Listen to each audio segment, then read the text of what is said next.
Flávio Bolsonaro aparece na frente de Lula em nova pesquisa no primeiro e no segundo turno. E isso surpreende principalmente pelo tempo que ainda falta para as eleições. Mas, ok, pesquisas, cada uma diz uma coisa. O que essa pesquisa, nesse momento, pode estar tentando nos mostrar, tanto no ponto de vista do público em geral, quanto da política propriamente dito. E hoje eu vou trazer com vocês uma discussão interna aqui do PH Vox de pelo menos 3 a 6 meses que andamos tendo e vamos abrir e compartilhar em detalhes com vocês. E a gente se vê logo depois desse recado importante para quem está atrasado. O PH, junto com a Biway, está trazendo a melhor promoção do ano para você aprender inglês de uma vez com o melhor curso online do Brasil. Legal, né? Legal, ó. Aproveita, clica no link que tá aí. Você não vai ver esse preço em mais nenhum outro lugar, tá? Esse é o momento para você abrir aí um mundo de oportunidades. Bora lá! Bora lá? Bora deixar o like, bora compartilhar essa transmissão e bora comentar para quem está aqui assistindo ao vivo. E pessoal, vocês sabem o que tem acontecido, vários canais estão comentando, né, de toda a mudança no algoritmo que tivemos. Hoje estava conversando com os amigos lá da Auri Verde também, e se você não viu, hoje fiz a participação correspondendo aqui de Washington DC para o Brasil aí, nas ondas do rádio, da Rádio Auri Verde, com muita alegria, meu amigo Pitoli. E ali nos bastidores acabamos falando, né, sobre essa questão do algoritmo. Então, é muito importante que você deixe o like, compartilhe essa transmissão com o máximo de amigos e até inimigos que a gente ajuda aí a irritá-los, tá certo? Vai pedindo para quem for chegando deixar o like, caso contrário, Janja da Silva irá, ou Marisa, não sei, andaram confundindo aí, né? Irá murchar o pneu dos seus carros. E se você teimar, ela vai levar reforço. Jandira Fegali, tá bom? Então fica aí a dica para vocês. Meus amigos, vamos então para a nossa pauta. Nós temos então uma pesquisa do Instituto Futura que saiu hoje, tá? E vem aí levantando um debate bastante interessante. Flávio Bolsonaro tem 37,2% das intenções de voto contra 35,9% de Lula no primeiro turno. Pois é, olha só, nós temos então essa situação no geral, né, que traz muitos indicativos. Eu vou trazer aqui os dois cenários do primeiro e do segundo turno e depois eu vou vir comentando mais o aspecto que eu prometi para vocês. O senador Flávio Bolsonaro aparece à frente de Lula da Silva em 3 cenários de primeiro turno testado para essa eleição presidencial, segundo pesquisa do Instituto Futura, divulgado hoje, terça-feira. O filho mais velho de Jair Bolsonaro lidera numericamente, mas está tecnicamente empatado com Lula em todas as simulações do primeiro turno. Nesse primeiro cenário, Flávio Bolsonaro registra 37,2% das intenções de voto, contra 35,9% do Lula. Pela margem de erro, os dois estão tecnicamente empatados. Os demais nomes somam percentuais menores, como Ratinho Júnior, com 6,1%, que é o governador do Paraná, Romeu Zema, do Novo, que é governador de Minas Gerais, aparece com 4,9%, e Renan Santos com 1,9%. Aldo Rebelo com 1,2%. Votos em branco, nulos ou nenhum totalizam 7,7%, enquanto indecisos somam 5,1%. No cenário 2, o senador do PL tem 35,7% e Lula 35,3%. Ronaldo Caiado, 6,6%, que é o governador de Goiás, ou do Goiás, como diz os meus amigos goianos, e Romeu Zema, 6,5%. Renan Santos marca 2,1%. E Aldo Rebelo, 1,1%. Nesse quadro, votos brancos, nulos ou nenhum chegam a 7,8%. Já no cenário 3, Flávio Bolsonaro alcança o maior índice entre todos os testes, 38,7%. Lula teria 35,4, seguidos por Romeu Zema com 6,6, Eduardo Leite com 3,6 e Renan Santos com 3,3. E Aldo Rebelo teria 0,9%. Os eleitores que dizem não votar em nenhum dos candidatos somam 7,1% e os indecisos 4,5%. Tá? E o Lula, ele lidera apenas em cenários com Tarcísio de Freitas, tá? E isso daqui, pessoal, vai mostrando um problema muito sério que nós temos, que é fazer sincretismo, muitas vezes, político reverso. Daqui a pouco eu explico o que eu tô querendo dizer com isso. O único cenário em que Lula aparece na liderança é o de número 4, em que o governador de São Paulo, Tarcísio de Freitas, do Republicanos, é incluído.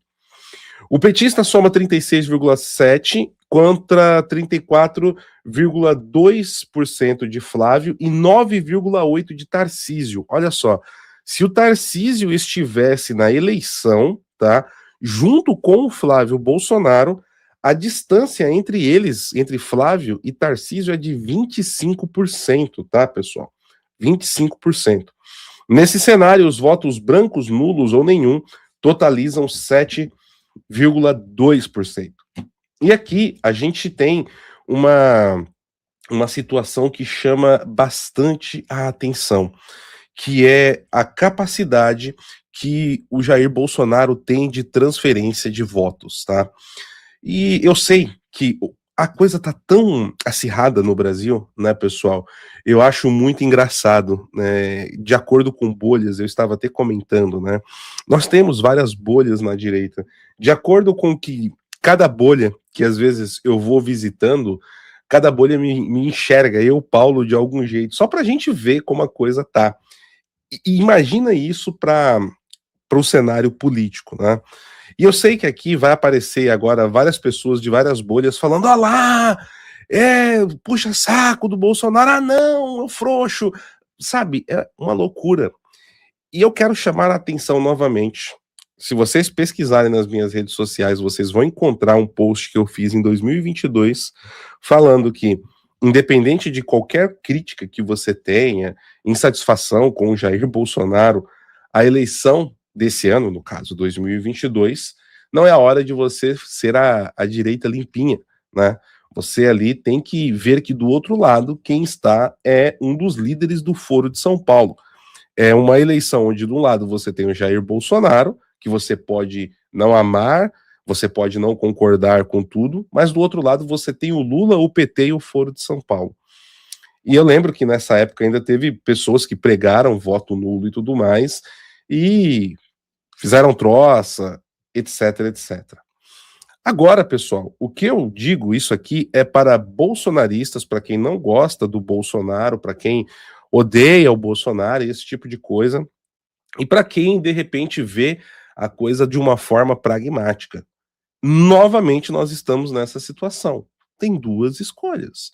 Ou nós temos de um lado um dos líderes do Foro de São Paulo, um homem envolvido com os maiores escândalos de corrupção da história desse país e que está alinhando o Brasil ao lado das principais ditaduras, ou você vai ter ali, do outro lado, um governo que você pode não gostar de tudo, mas que vai alinhar o Brasil, tanto internacionalmente quanto nacionalmente, pelo menos a uma posição, no mínimo, pragmática. No mínimo, trazendo a coisa para um âmbito econômico mais pragmático e já dando sinalização de corte de impostos, que é o que o Brasil mais está sofrendo agora. Já é o suficiente. Já é o suficiente para a situação que o Brasil está, né? Eu acho que a situação tem que ser vista muito nesse aspecto. Então, meu caro amigo, você que é bolsonarista também, antes de passar aqui para os números do segundo turno, eu diria o seguinte: não é hora de ficar caçando o traidor, de ficar falando que esse daqui é verdadeiro, nós sabemos quem é. Ai, mas por que isso, por que aquilo? Gente, bolsonaristas raiz, puros, não vão vencer eleições sozinhos também. Coloquem isso na cabeça, tá? Coloquem isso na cabeça. Isso é muito importante, né? E parece que a galera não percebeu isso ainda, tá? Os bolsonaristas não perceberam que eles sozinhos não ganham eleição. Entendam, compreendam isso, tá? Você que é bolsonarista raiz até debaixo d'água, show de bola. É lícito, legal, é importante ter a militância, mas sozinho vocês não ganham eleição, tá? E vocês precisam de todos os lados daí que são anti-PT, que são da direita, todos esses lados, tá? São importantes. E aí, por que que eu tô falando isso daqui? Porque é justamente isso, pessoal. Eu sempre fico vendo, né? A gente precisa, como jornalista, ter muitas vezes um posicionamento claro. E eu nunca escondi de ninguém posicionamentos aqui, a gente fica pisando em ovos, né? Eu tô aqui meio que conversando com vocês também sobre isso. Eu vou lá, muitas vezes, em um ambiente que é mais bolsonarista, o pessoal fala que eu odeio o Bolsonaro. Aí eu vou, de repente, num ambiente onde tem um espírito anti-Bolsonaro, o pessoal fala que eu sou puxa-saco do Bolsonaro. É a mesma coisa em relação ao Trump. Eu falo, gente, se a gente faz análise política, a gente olha aspectos bons e ruins, só que a coisa tá tão descolada, né, na visão, e a coisa tá tão no fígado que as pessoas não estão olhando mais, né, como você atrai pessoas para sua causa, que foi o que fez o Jair vencer em 2018. Eu era uma pessoa que estava acompanhando muito de perto aquele processo. Eu estava no Terça Livre. E o momento era de como trazer pessoas, e não o que está acontecendo agora. E isso é muito importante ter em mente. E aonde eu quero chegar com isso? Por que que eu estou falando dessa divisão? Quando a gente olha para um cenário de segundo turno, que é o mais importante que nós temos aqui, eu quero trazer para vocês. Nesse cenário de segundo turno, a gente vai ter uma visão muito clara de dois espectros políticos que estão bem definidos em quem vão votar. O pessoal que é de esquerda, que é petista, que mesmo que não gosta muito do Lula, vai votar a mesma coisa aqui, os bolsonaristas, tá? Só que ambos aqui, com muito esforço, vamos colocar aí que é 50% do eleitorado. 50, 52, 55% do eleitorado. Essa galera é fiel. Só que existe uma massa de brasileiros que precisa ser atraída para o seu candidato. E aqui, obviamente, o candidato, inclusive, já adianto que o PH Vox como um todo apoia, é o Flávio Bolsonaro, por óbvio, né? Ah, mas é puxar... Meu amigo, segura. Você acha que isso aqui é puxa-saco? Segura a emoção e olha o que nós temos do outro lado, tá? Deixa a paixão política de lado.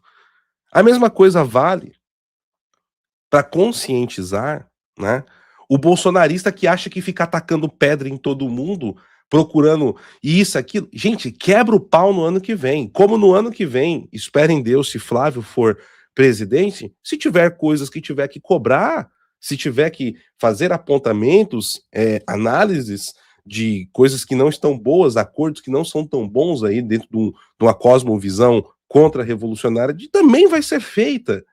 Isso é o dia a dia da política, né? Mas aqui eu faço esse apelo, né?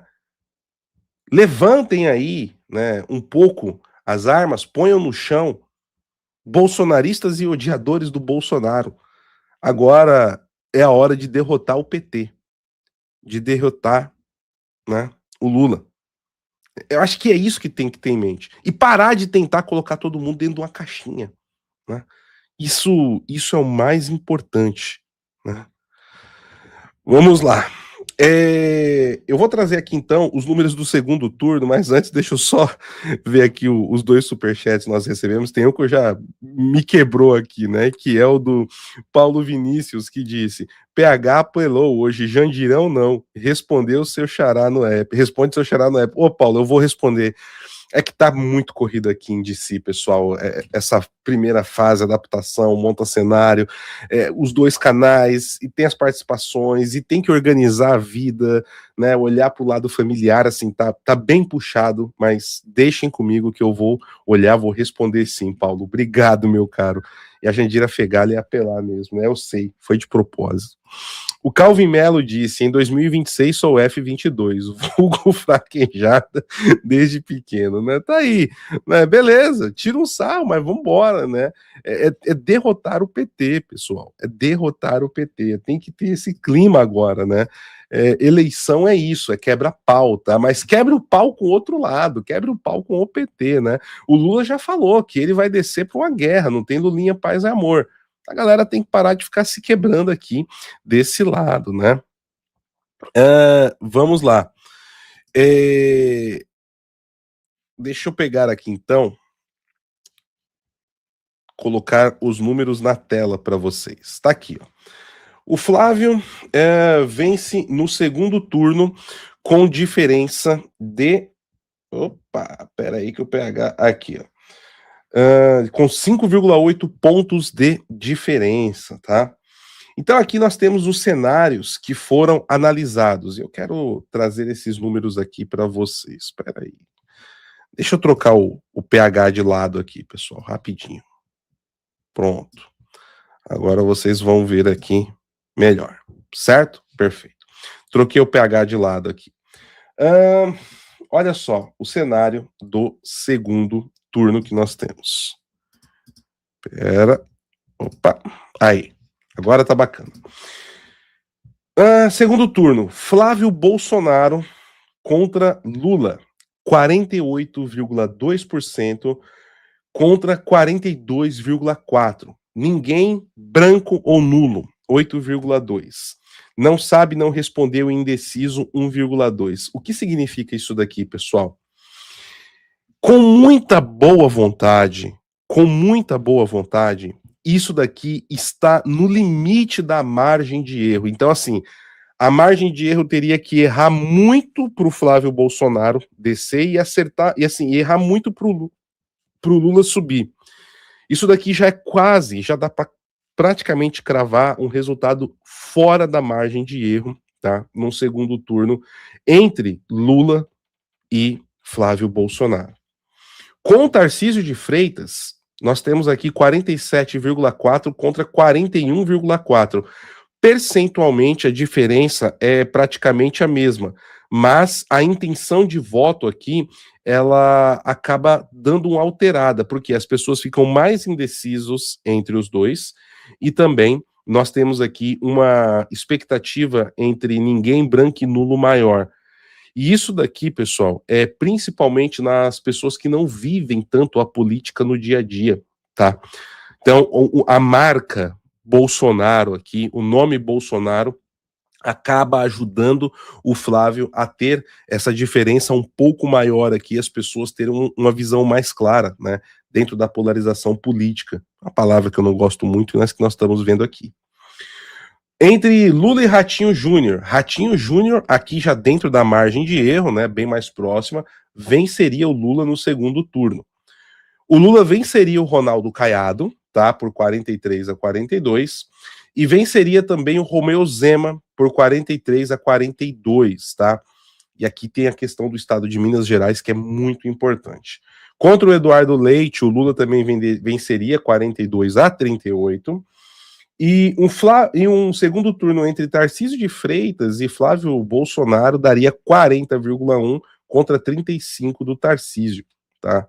E aí, olha só, aqui que é o interessante, o Flávio vence todo mundo nessa pesquisa. Ele vence o Lula, ele vence o Tarcísio, ele vence o Ratinho Júnior, ele vence o Ronaldo Caiado, ele vence o Romeu Zema e ele vence o Eduardo Leite, tá? Isso daqui é algo muito interessante de se observar, pessoal. Por quê? Aonde que eu quero chegar? Quando foi anunciado ali que o Flávio Bolsonaro seria o candidato indicado pelo Jair Bolsonaro, vocês vão se lembrar, eu fiz um programa aqui com a Esté Papaiano, comentando que naquele momento, né, quem teria mais capilaridade, principalmente depois do que aconteceu naquele enfrentamento lá no Ceará, seria a Michele Bolsonaro. A Michele, ela teria uma atração mais instantânea, principalmente por conta do eleitorado feminino, entre outras coisas. Mas se vocês se lembrarem, nesse programa, eu comentei o seguinte, tudo vai depender de como o Flávio fazer as suas amarrações políticas e como ele vai sinalizar para diversos setores. Há mais ou menos um mês e meio atrás, fiz um comentário no Twitter também, dizendo o seguinte: se o Flávio Bolsonaro quiser planificar o caminho para o Planalto, ele precisa rapidamente se reunir com o pessoal da BlackRock. Tá? E isso vai ajudar ele, inclusive, a conseguir um caminho para o salão oval da Casa Branca, tá? Da Casa Branca. E olha só que interessante, pessoal. Obviamente, eu não tenho informações de que o Flávio Bolsonaro tenha se reunido com pessoas ligadas à BlackRock. Mas ele esteve nos Estados Unidos e fez um tour aqui, boa parte da agenda dele, como deve ser, e espero que continue assim, não foi divulgada, tá? Algumas coisas a gente viu, o Flávio se reuniu aqui com alguns congressistas e etc, postou algumas coisas junto com o Eduardo, irmão dele, mas muita coisa ficou ali, né, em segundo plano, e tomara que continue assim. E o que nós vimos foi o Flávio depois fazendo uma conversa com o André Esteves em São Paulo, que é do BTG Pactual, e está acontecendo um evento do BTG Pactual aí em São Paulo, e ninguém mais, ninguém menos que Scott Bessent, o secretário do Tesouro americano, está presente. E o André Esteves, querendo ou não, goste ou não, concorde ou não, ele é um emissário, tá, do mercado financeiro, de investidores e dos bancos no Brasil.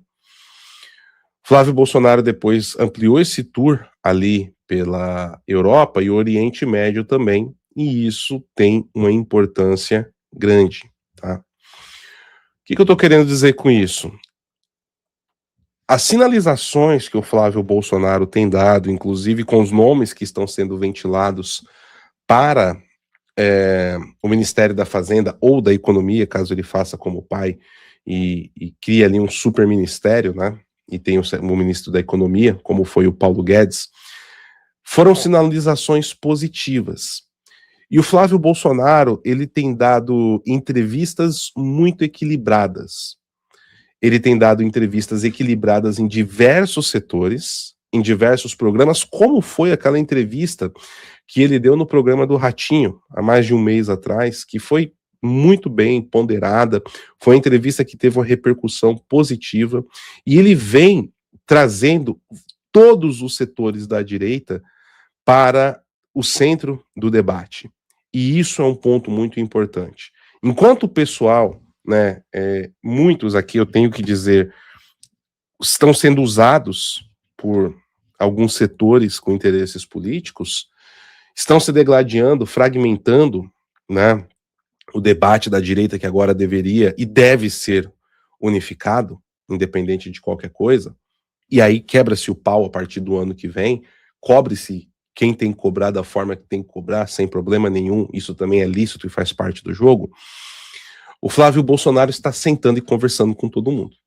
Ele está conversando com os nacionalistas, ele está conversando com o tio e a tia do Zap, ele está conversando com o bolsonarista, ele está conversando com o Faria Limer, né? Ele sentou até para conversar com o Duguinista aí recentemente, né? E, ok, faz parte do jogo. Ano eleitoral é isso, né? O Trump fez isso, né? Em 2024. Trouxe essas informações para vocês. Eu estava aqui nos Estados Unidos na época da eleição, cobrimos a eleição daqui, e a gente pôde mostrar esses dados para vocês. Então, isso é um ponto muito importante a ser observado, tá? E o Flávio tem esse perfil. Aqui a Carla está comentando, olha só. O Flávio é unificador. Se fosse Eduardo, não seria assim. Ele tem um perfil mais unificador realmente, né? Ele tem um perfil mais unificador realmente. E talvez seja por isso que o Jair tenha apostado no nome dele. E eu vou ser sincero, tá? Eu não tenho problema nenhum em dizer para vocês. Eu fiquei surpreso com o perfil que o Flávio Bolsonaro vem adotando, da forma que ele está construindo coalizões, construindo pontes, mesmo com dificuldades em alguns setores, como o esclerosado, e aqui eu não escondo de ninguém que não nutro nenhum carinho, feição ou um bom olhar sobre o Silas Malafaia, para mim uma das pessoas mais nocivas dentro da direita, tá? E o Silas Malafaia tem atrapalhado muito, falado muita besteira, né? Inclusive, como algumas outras pessoas, colocando até questões familiares aí do Jair Bolsonaro, da Michelle, do Flávio no meio. Eu acho que isso é péssimo de ser feito, isso é algo que não deveria acontecer. E nós temos pessoas, né, que estão também trabalhando dentro do âmbito político para dificultar essa candidatura, como é o próprio Kassab, né? O Kassab está tentando de todas as formas, talvez construir uma candidatura com o Eduardo Leite, mas nós estamos vendo aqui que o Eduardo Leite não tem capilaridade, pessoal. O Eduardo Leite, ele seria um candidato bom para estar aqui na eleição numa questão de 2010, 2014, aquele cenário eleitoral. Hoje, Eduardo Leite está muito distante de ter alguma possibilidade. O Tarcísio de Freitas, por mais que haja um jogo político que envolve novamente o Kassab, né, uma raposa velha candidato a substituto do Temer na política nacional, ele também não vai se indispor com o eleitorado do Jair Bolsonaro, não é nem inteligente, porque a posição do Tarcísio, ela é bastante cômoda, tá? Se o Flávio não vencer essas eleições de 2026, o Tarcísio torna-se o candidato natural para 2030, tá? Ele é o candidato natural para 2030. E se o Flávio vence, ele é o candidato, na fotografia de hoje, natural para 2034, né? Agora, existe uma outra situação que é o que eu comentei com vocês, que eu queria trazer, que já estamos discutindo aqui há um bom tempo dentro do PH Vox. Mas antes de eu ir para esse ponto, eu quero perguntar, você já deixou o seu like? Como é que você tá com o like aí? Você deixou o seu like? Tá faltando like aqui, viu, pessoal? Somos quase 2.000 pessoas nesse exato momento aqui no YouTube. O like está em falta de vossa parte, que não deu like ainda. Então, eu vou pedir para que você faça isso, tá certo? Vamos lá. Existe um outro problema lá do lado da esquerda que chama-se Lula. E o Lula, ele tem um problema grave, que é a idade, tá? O Lula, nessas eleições, ele vai ter, do outro lado, um candidato que é bem mais jovem que ele, que vai estar com um discurso apaziguador e também com uma fotografia familiar, apesar que no Brasil isso hoje não tem uma importância tão grande como aqui nos Estados Unidos, mas a fotografia familiar também é muito mais atrativa, tá? Ela é muito mais atrativa do que a do Lula. Só que o Lula, ele tem a questão da idade, tá? Hoje, se nós tivéssemos Lula reeleito, ele terminaria o segundo mandato dele às portas dos 85 anos de idade, tá? E isso é uma questão muito séria. E já há alguns reportes externos aqui nos Estados Unidos, na Europa, tá?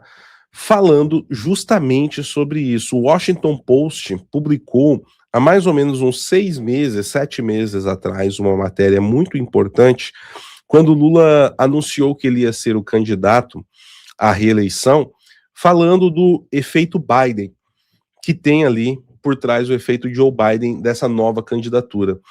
E o pessoal do Washington Post conversou com algumas pessoas ligadas à cúpula do PT que falaram em off, ou seja, falaram que tinha que falar, mas não deixaram ali os seus nomes, né? Obviamente, falaram em off. E essas pessoas estão falando que isso é culpa do próprio PT. A The Economist, há um mês atrás, também publicou, que já é uma publicação europeia, conhecida como The Communist, para vocês terem uma noção do alinhamento de esquerda, de que o Luiz Inácio Lula da Silva, ele tem um problema. E ali, essa matéria é muito importante, porque aponta que o Lula, ele tem um discurso envelhecido, ele não consegue aceitar que ele não se comunica diretamente com o jovem, tá? Por mais que o Sidônio lá tenta trazer essa roupagem, esse discurso mais próximo, como também, o próprio partido envelheceu. E isso foi uma coisa da matéria que me chamou a atenção, eu não tinha reparado nisso. Como o PT tornou-se um partido de velhacos, né?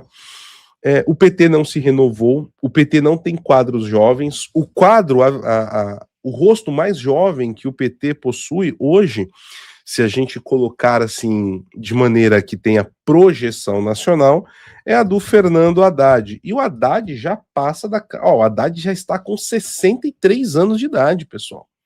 O Haddad já não é mais um menino, né? Quando ele venceu a eleição para prefeito de São Paulo, então ele tinha 49 anos, 14 anos atrás.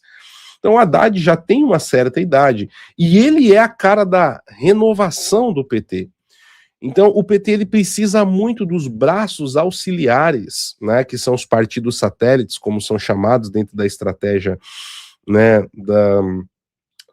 do think tank revolucionário, né, não necessariamente do partido político, que aí nós teremos o PT, o PDT, o PCdoB, o PSTU, o PSOL, são partidos ali que são satélites, né, que estão no entorno do PT e que podem ajudar, mas isso também dificulta.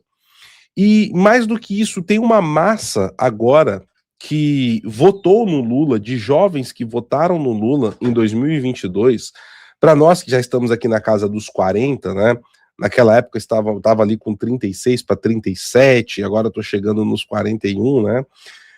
Parece que não faz tanta diferença, mas teve muitos jovens que votaram no Lula acreditando nos discursos e não viveram como eu vivi os 2 primeiros governos Lula, como muitos que estão aqui viveram os 2 primeiros governos do Lula, que estamos aí na casa do 35 mais, né? Viveu a tragédia que foi os 2 governos Lula. E quem viveu ali sabe que agora foi muito pior. O governo Lula 3, ele conseguiu ser pior que os 2 primeiros. Porque a situação mundial não favoreceu o Lula, como o boom das commodities, né? E todo aquele cenário que ele herdou do Fernando Henrique ajudou o Lula naquele período. E ele não soube manobrar, ele aproveitou as benesses que teve ali para os seus 2 mandatos, mas ele não soube catapultar o Brasil. É tanto que com a Dilma nós vimos o que aconteceu, tá? Então, olha só que coisa interessante, onde eu estou querendo chegar. Toda essa massa de jovens que estava ali na casa dos seus 16 a 22 anos, vamos colocar aí. Então, um cara que tinha 18 agora tem 22. O que tinha 20, 21 agora tem 25, 26. Muitos já fizeram filhos, casaram, estão pagando boleto, terminaram a faculdade e estão sentindo na pele a falta de oportunidade, o aumento dos impostos, a economia quebrada, os alinhamentos que o Lula está fazendo. E não é difícil de encontrar uma massa de jovens que fala, pô, eu estava melhor que o Bolsonaro e não sabia, votei no Lula e não sabia disso, né? E ao mesmo tempo, existe também um crescimento de um sentimento anti-PT e anti-Lula no próprio Nordeste. Juntando tudo isso, dá para colocarmos que essas sinalizações que estão vindo, por exemplo, com o Washington Post, essas sinalizações que estão vindo com da The Economist, seria um movimento de um certo setor que controla o Brasil, né, do establishment brasileiro, que estaria, e aqui eu tenho que fazer um alerta grande, alguns de vocês podem estar falando assim, mas PH, todo dia uma pesquisa vai falar uma coisa diferente. E a pesquisa depende de quem está pagando a pesquisa para você ter o resultado. E aí, meu caro Padawan, é aqui que eu queria chegar. Por quê? Nada contra o Instituto Futura, não conheço as pessoas envolvidas, estou falando num sentido amplo, tá? Não estaríamos nós em um cenário em que, ainda em fevereiro, as pesquisas estariam tracionando para esse caminho para tentar mudar o candidato de esquerda? Porque eles já tentaram de tudo. Já tentaram, a esquerda já infiltrou a direita ideologicamente, com o discurso russo, tá? Com o nacionalismo, com Aldo Rebelo, com Ruizão e Tutti Quanti, tá? A gente já viu isso, e ainda assim não conseguiram. Prenderam o Bolsonaro, a gente está vendo o absurdo da prisão, a perseguição a outros políticos de direito e tudo mais, também não está adiantando. E tem todos esses pontos que eu estou levantando. Isso aqui é uma conversa, tá, pessoal? É uma conversa ampla nossa aqui. Não seria, então, um indicativo, uma sinalização para talvez o Lula desistir e ter outro candidato? Quem seria esse candidato? Aí que tá, é outra questão que fica aqui. Você que tá aqui assistindo, até inclusive gravado, e você que tá ao vivo, coloca aí no chat. Quem poderia ser esse candidato da esquerda que teria potencial para enfrentar um Flávio Bolsonaro que vai se unificando? Essa é uma pergunta. Ó, a Michelle que tá falando a Janja, eu não acho que ela tenha capilaridade, né? Não acho que a Janja tenha. Alexandre de Moraes. A Caipora Gaibora disse aqui, né? Pois é, talvez Guilherme Boulos talvez fosse um nome aí da esquerda que desse um trabalho, tá? Eu coloco aqui essa possibilidade. Um Ciro Gomes, talvez também. Um Ciro sem o Lula na eleição, talvez poderia dar aí um certo calor. São nomes para se avaliar. Então, assim, são conjecturas que a gente precisa fazer. Há até alguns setores que estão conclamando por uma candidatura do Temer, tá, pessoal? Já teve essa conversa aí em alguns círculos da elite paulista, tá? Recentemente, o nome do Temer aí também sendo posto como uma possibilidade, tá? Flávio Dino, acho que ele, não, porque ele é ministro do STF, né? Fernando Haddad, não sei se ele conseguiria, ele perdeu do Bolsonaro em 2018, né? Não sei, o Haddad tá muito queimado, Mas compreendam, assim, então, a importância do momento e por que eu fiz aquele apelo no começo do programa, né, antes de entrar aqui nos resultados do segundo turno, da importância agora, gente, quebremos o pau o ano que vem, tá? Cobremos o Flávio, as decisões dele, o ano que vem também, se tiver errando, como tem que ser com qualquer político. Mas agora, o inimigo é o Foro de São Paulo. O inimigo está nos colocando aí ao lado de Kim Jong-un, Vladimir Putin, Alexander Lukashenko, Xi Jinping. E eu não estou falando de economia e de comércio, fazer comércio com a China, ok. Outra coisa é subserviência, como nós estamos vendo, né? O que é muito diferente. E quem vem com esse discurso geralmente, materialmente, esconde todos esses pontos. Você quer continuar sendo governado pelo aliado de primeira ordem de Daniel Ortega, de Nicolás Maduro? É essa a pergunta. As tretas internas da direita, beleza, o ano que vem todo mundo se fecha numa sala e quebra o pau, tá? Eu acho que essa é a questão. E parem os anti-Bolsonaro de ficar tacando pedra como se, não quero saber de nada. Não, você vai se lascar também. E os bolsonaristas têm que parar de ficar procurando traidor e puristas. Saiam dessa neura, pelo amor de Deus. Isso só atrapalha. Ah, mas a gente se defende. Não, não se defende, não. Isso é conversa, tá? Mas taca pedra e procura alguém para ficar tacando pedra porque quer que todo mundo concorde contigo. E não, o mundo não é assim, política não é assim, e não é assim que se vence a eleição. Ah, quer ficar com raiva? Vai fazer um vídeo, alguém vai fazer um vídeo para falar mal do PH? Beleza. Mas eu espero que a pessoa, o eleitor comum talvez seja impactado e isso ajude a ter uma visão clara do que nós estamos enfrentando, né? Agora não é a hora da treta, agora é a hora da gente unificar e ganhar voto a partir de hoje, tá?